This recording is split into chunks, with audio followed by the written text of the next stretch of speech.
дар шурӯи ҳафтаи нав ва дар пахши мустақим барномаи хабарии радиои Озодиро пешниҳоди шумо мекунем. Салом, нахуст муруре хоҳем дошт ба сархати мавзӯи имрӯз 7 январ. канори ҳам дафн шуданд. Раҷабмоҳ мехост аз пули муҳоҷират дар ватан соҳиби хона шавад, аммо ба ӯву фарзандонаш манзили охират насиб кард. Хунав дар надоштан, хунав дар шурос кем, ака у маҳани будан. Ин бос ташидака. баъди 25 рӯз ҷасади Саъди командир дар соҳили дарёи Вахш пайдо шуд. Наздикон ба ғарқшавии Саъди Холмуродов бовар надоранд. ва 90 духтари ятиму бепадари мусулмон дар як рӯз соҳиби бахт шуданд. маросими дастаҷамъии ақди никоҳи ҷуфтои камбизоат бо тантана доир гардид. мо мехоҳем ки ин 92 духтар ки таҳсилашонро ҳам сарпарастӣ мекунем, сарфи назар аз он ки ятиму бепарастор ҳастанд, дар ҷойҳои хуб издивоҷ намуда ҳаёти осуда дошта бошанд. 100 нафар имрӯз дар ноҳияи Кушониён 4 қурбонии фурӯрезии бинои истиқоматӣ дар Магнитогорскро ба хонаи охират гусел карданд. модару фарзандон тӯли 3 рӯз зери харобаҳо буданд ва тобути онҳо рӯзи гузашта ба ватан расид. падари хонавода ки амагӣ чанд моҳи пеш ният дошт барои ҳамешагӣ ба Тоҷикистон баргардад, ҳанӯз хабар надорад ки ҷисми беҷони ҳамсару 3 тифли хурдсолашро ба хок супориданд. барои Юсуфӣ ва Орзуи Карим лаҳзаи интиқоли тобутҳо ба Тоҷикистон ва дафни ҷасадҳоро дар вилояти Хатлон ба навор гирифтанд. маросими ҷанозаи Раҷабмоҳ Исоева, сокини 24-солаи ноҳияи Кушониёни вилояти Хатлон ва 3 кӯдакаш Аҳмаду Фотима ва Муҳаммад субҳи 7 январ дар деҳаи Малик Гиёеви ҷамоати Орион баргузор шуд. ин модар ва 3 фарзандашро паҳлӯи ҳам дар оромгоҳи ин деҳа ба хок супурданд. маросими ҷанозаи 4 узви ин хонавода бо ҳузури хешу наздикон ва мардуми маҳал баргузор шуд. дар ин маросим ҳамчунин Искандар Солеҳзода, сардори раёсати вазорати умури дохилаи Хатлон, Маҳмудҷон Хоркашов, сардори раёсати хадамоти муҳоҷират дар ин вилоят ва намояндагони ҳукумати ноҳияи Кушониён иштирок доштанд. аз номи раиси ноҳияи Кушониён, раиси вилояти Хатлон ва тамоми аз номи сарвори давлат ба ин мусибатзадагон изҳори таsalliят мекунам ки имрӯз ин мусибат на ин ки мусибати ин акам аст, мусибати ҳамаи мо ва шумо аст ки дар як хона 4 фарзанд аз дунё гузаштан, ин бисёр кори мушкил аст. тобути ин модари ҷавонмарг ва 3 фарзандаш шоми 6 январ пас аз таъхири 4 соата аз тариқи ширкати ҳавопаймоии Somon Air аз шаҳри Магнитогорски Русия ба Душанбе интиқол дода шуд. барои гирифтани тобути қурбониёни ҳодисаи резиши манзили баландошиёна шумораи зиёди наздикону ҳаммаҳалҳо, раҳбарияти хадамоти муҳоҷират ва намояндагони кумитаи ҳолатҳои фавқулода ташриф оварда буданд. рӯз димо Корея фрумем да Узбекистон. Ай Узбекистон паридем Свердлов. Гуфтанам хел Свердлов паридем, омадем да Свердлов встречат мекунам ба чой хола. Бурдан ба Чира, Челяба. дар омадем бачамо дидем. ки ам друм дидем, врум ки айсу пасол омад, гуфт ки чӣ гап хабар, гуфтам хел. Ки бо врач файрод мекард, гуфт биё хатим бидро. аз он қадиш друм ки операсияш роварда. Шӯҳрат Улфатов, шавҳари марҳум Раҷабмоҳ Исоева ки низ дар ҳодисаи резиши як қисми манзили баландошиёна дар шаҳри Магнитогорски Русия ҷароҳати вазнин бардоштааст, ҳоло дар ҳолати комаи сунъӣ нигаҳ дошта мешавад. вазъияти бачам ҳозир камака соза. назар ба пешинаш соза. ҷарроҳӣ кардан ча бор ҷарроҳӣ? 2 бор операсияш кунам. духтуро чӣ меган вазъияти? духтуро вазъияти ҳозир меган соза, назар ба магнит соза. Шӯҳрат Улфатов, шавҳари марҳум Раҷабмоҳ Исоева ва падари 3 кӯдаки қурбоншуда, тақрибан таи 5 соли ахир бо хонаводааш дар шаҳри Магнитогорск зиндагӣ ва тиҷорат мекард.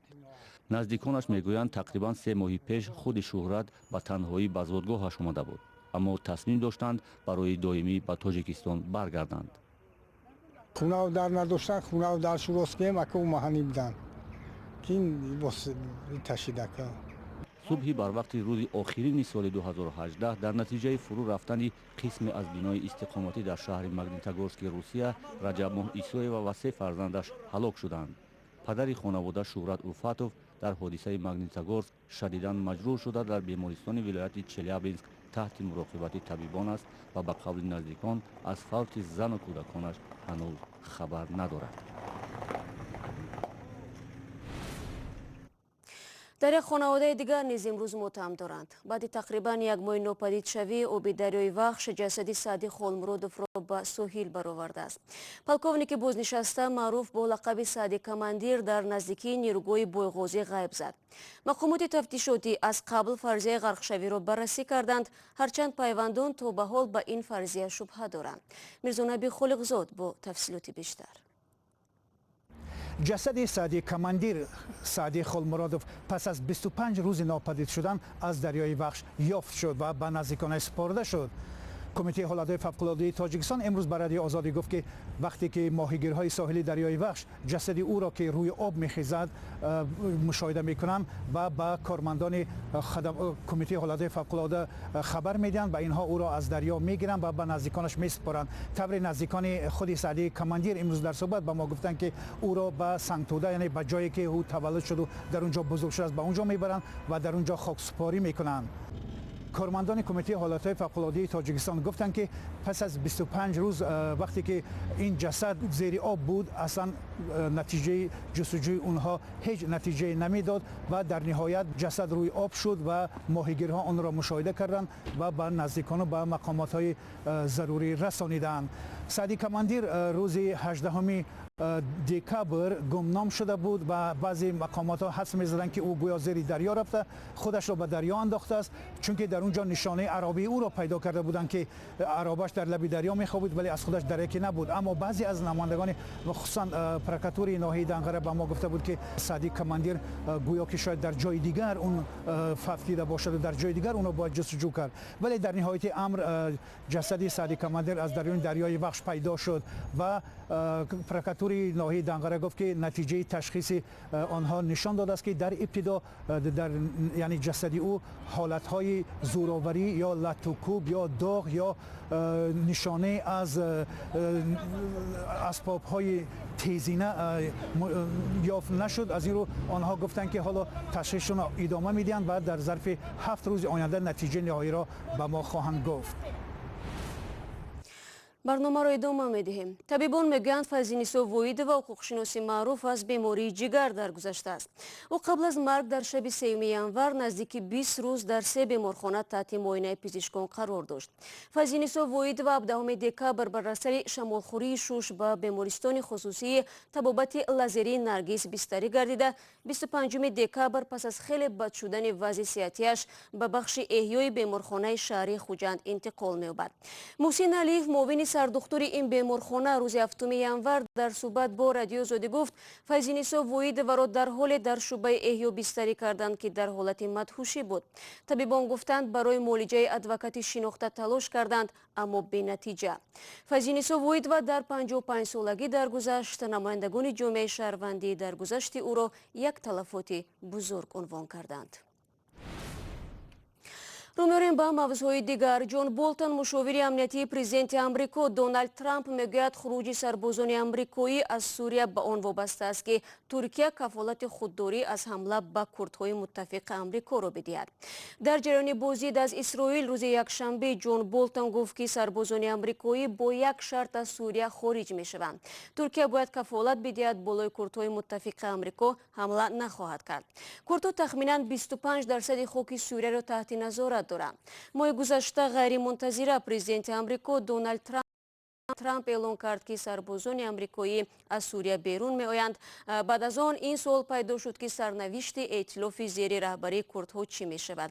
Туркия ин гурӯҳҳоро террористӣ меномад. ин масъала рӯзи якшанбе дар Исроил ҳангоми мулоқоти сарвазири ин кишвар Беньямин Нетаньяҳу бо ҳайати Амрико баҳс шуд.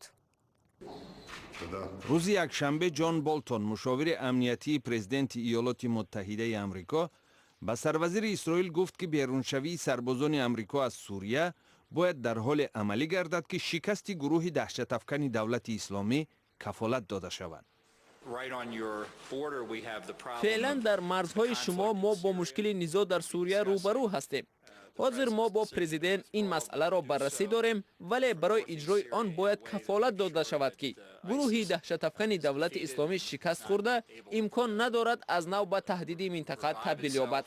باید کفالت داده شود که حمایت از اسرائیل و دیگر متفقان ما در منطقه و آنهایی که بر ضد داعش مبارزه بردند به جا آورده شود.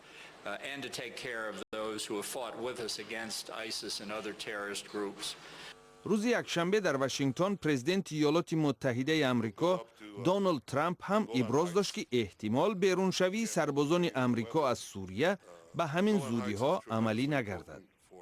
در نوبت خود سروزیر اسرائیل بنیامین نتانیاهو از ایالات متحده آمریکا دعوت کرد که بلندی های جولان را همچون سرزمین اسرائیل اعتراف کند.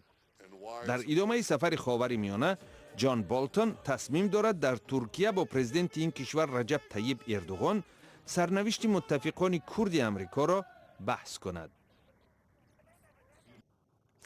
روز دوشنبه حامیان حقوق از مقامات تایلند طلب کردند که از اخراج و یا دیپارتاسیا یک دختر 18 ساله سعودی خودداری کنند. آنها از نقل دختر اقتباس آوردند که او از تحقیر و خشونت در عائله فرار کرده خوف دارد که اگر به عربستان سعودی برگردد خویش و اقربا او را میکشند. رهف محمد القنون هنگام زیارت عائله‌شان از کویت فرار کرده نقشه داشته است که توسط تایلند به استرالیا رفته در آنجا پناهگاه طلب کند. این خانم میگوید او را در بانکوک اسنای بیرونشوی از هواپیما بازداشت نموده و گفتند که دوباره به کویت برمیگردانند. در یک نوار ویدیویی که به خبرگزاری رویترز هم دسترس شده است، رهف میگوید که هنوز هم در اتاق مهمانسرا است و کسی به او کمک نکرده است. اداره مهاجرت تایلند عیبنامه قانون را که آنها از حکومت سعودی پشتیبانی میکنند به اساس نامیده است. شما برنامه خبری رادیو آزادی رو تماشا دارید. آخر هفته گذشته در شهر سورت ایالت گوجرات هندوستان مراسم دسته‌جمعی عقد نکاح 10 دختر یتیم و بی‌پدر دایر شد. عروسان جوان خوشحالند، سرپرستان به آینده نکاح آنها امید می‌بندند. طاهر سفر در این باره قصه می‌کند. روز یکشنبه ششم ینور در ایالت غربی گوجرات هندوستان بیش از 90 جفت مسلمان با هم پیمان صداقت کردند و به طور دسته‌جمعی مراسم عقد نکاح برپا کردند. در این چاره‌بینی با تنتنه دختران یتیم و بی‌پدر مسلمان از قشرهای کمبزاعت اهالی گوجرات شوهر پیدا کردند. سرپرستان مراسم یکی از بهترین تالارها را در اختیار دامادها و عروسان گذاشتند و بهترین کاشانه ها با آرایش خاص عروسها را حسن بخشیدند. همه چیز خوب است. به ما بهترین لباس و پایافزال تحفه کردند. تشکیل کنندگان با احترام ما را به عائله های آینده گسیل نمودند. این خوشبختی است. تشکیل کنندگان چاره‌بینی محتشم امید دارند که همایش خانم‌های جوان با عائله‌هایشان به مشکلی صورت می‌گیرد.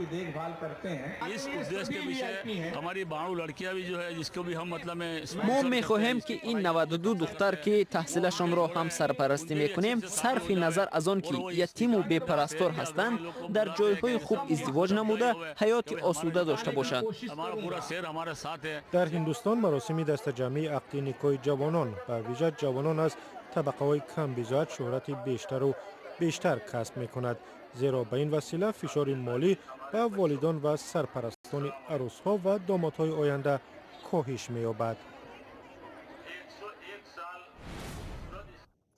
و رستم خوجایف متخصص 46 ساله توجیک سرمربی دسته لیگ اولی فوتبال توجیکستان سیسکا پامیر دوشنبه تعیین شد. به اطلاع باشگاه فوتبال سیسکا پامیر به علت نتیجه های غیر قناعت بخش دسته در موسم سال گذشته با سرمربی طاهرجان مومینوف مهلت قرارداد تمدید کرده نشد. رستم خوجایف پیش از این آخر ماه آگوست سال گذشته سرمربی دسته پنشیر نویه جلالدین بلخی تعیین شده بود. باید گفت که خوجند با رهبری او سال 2017 مدال های نقره مسابقات قهرمانی کشور را به دست آورده، اینچنین برنده جام توجیکستان گردیده است. و بینندگان عزیز، با امید خوشبختی و شادی و سرور در خاندان هر یک شما نشر نوبتی برنامه خبری را انجام میدیم. بعد 24 ساعت دیگر با شما در همین استودیو ملاقات خواهیم کرد، اما قبل از آن صبح بر وقت نوید بامدادی با خلاصه خبرهای تازه تاجیکستان و جهان تقدیمتان میگردد. تا اون زمان از سامانه ما و آزادی ویدیو یوتیوب تماشا کنید و استفاده برید. خدا نگهدار.